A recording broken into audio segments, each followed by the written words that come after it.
It was a rainy October day on the south side of Chicago. My 1,000 students and 60 teachers are going about their day, business as usual. Then the lights go out.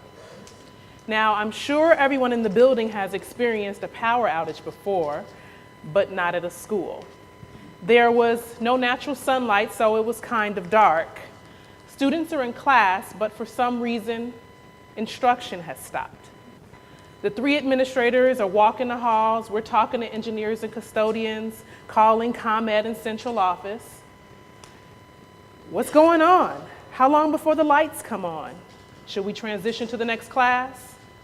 Should we release students? Can we go home? These are questions being asked by the teaching staff. I couldn't walk and talk fast enough, pacing, wanting to have answers, but all I could really say was, I don't know, and not yet, and we'll have to wait. It got colder and darker, and then the toilet stopped working. So after about 3 hours, we decided to release students because we all know what happens when it hits the fan. So what went wrong? The 3 of us were allegedly in control, or we had the power, but in the presence of a power outage, we couldn't ring the bells, couldn't make announcements, and couldn't even flush the toilets. So who or what could have made that day better? Because I realized that it certainly wasn't just the 3 of us. A few weeks later, I'm greeted by 3 angry English teachers. I'm in my office minding my own business, and I'm thinking to myself, what is this about? Books, paper, copies, what? Turns out it's about the broken promises they feel that I've made. I was supposed to single-handedly fix the tardy problem and overall motivation issues our students had. This diverse set of teachers were furious at test scores, angry at the language our students use, and their overall apathy for the learning process. What are you going to do about it, Ms. Khan? Now, I'm taken aback at their tone. I feel ambushed and slightly disrespected because I had implemented processes that were punitive. We could finally hold students accountable for their infractions. But I guess that's not what we really wanted. We wanted their behavior to change, both academic and social, not because they wanted to avoid punishment or a long, boring lecture from me, but because they knew what was right. They knew that they weren't doing what they were sent here to do, not living up to their full potential. So had I let them down, the students and the teachers? Had I let myself down? So after some thought, I realized that in order to make the change we wanted, we had to have more people with more power, more leadership. Leadership, what is it? There are about 530 books on it at Barnes & Noble today, and another 5,000 that could be ordered online. Simply said, lots of folks think lots of things about leadership. But what do I think? I think that all of leadership could be packaged and sold to the entire world in one word: influence. Now, influence is a power word, and on power trips can be both verb and noun almost at once. It's a principle of leadership, and in my world, a principle of my principalship. So for all practical purposes, we must be practically purposeful in our distribution of influence. We want more groups and subgroups of people pushed past what they originally thought themselves capable of, refusing to limit those that we lead.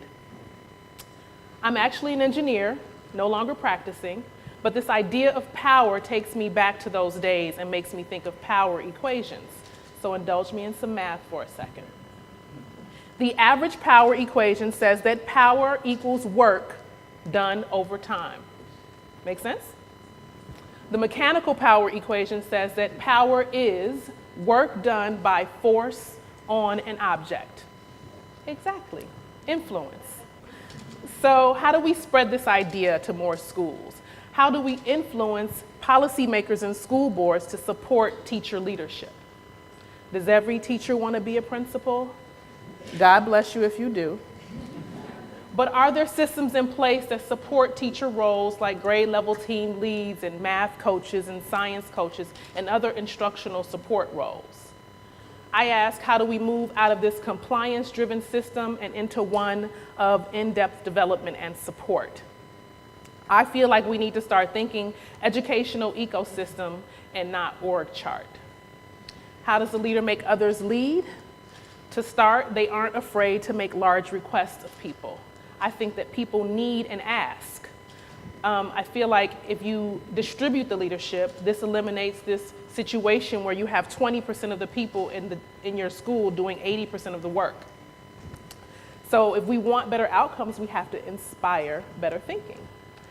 So this process takes me back to that same group of, we'll call them angry teachers for now. We worked at a school that had just started to see academic progress. They realized that there was no district mandate that was going to come in and change test scores. No magic pill to take or golden fairy dust to sprinkle on students that was going to change them. They wanted better outcomes, so they needed to do the work. So they did. So they started by designing common assessments. They redesigned the curriculum in course teams. They watched the data in grade level teams. They re-administered the test, watched more data. They retaught, co-taught, and rethought the curriculum until they could see movement, but not just movement in the state test scores. These educators decided what kind of students they wanted to produce. They wanted global thinkers, well-spoken scholars, graceful writers, and classroom citizens. And so they instructed with this student in mind each day. And they did see movement. They saw movement in diction, in prose, in community service, and action. So what started with grammar assessments moved to punctuality and behavior. Then it moved to writing assessments that had students lined up after school to do retakes to meet their own personal mastery goals. It moved students to start their own peer review during lunch. This idea of leadership became infectious.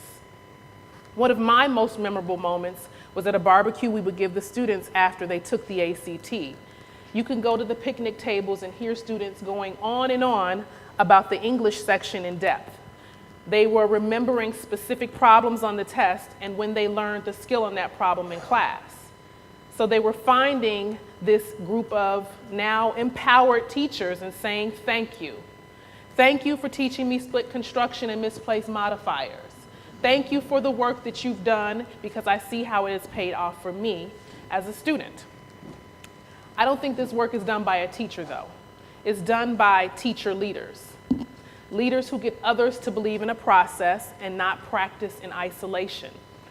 It's them watching each other teach, tuning each other's work, and having courageous conversations around each other's data.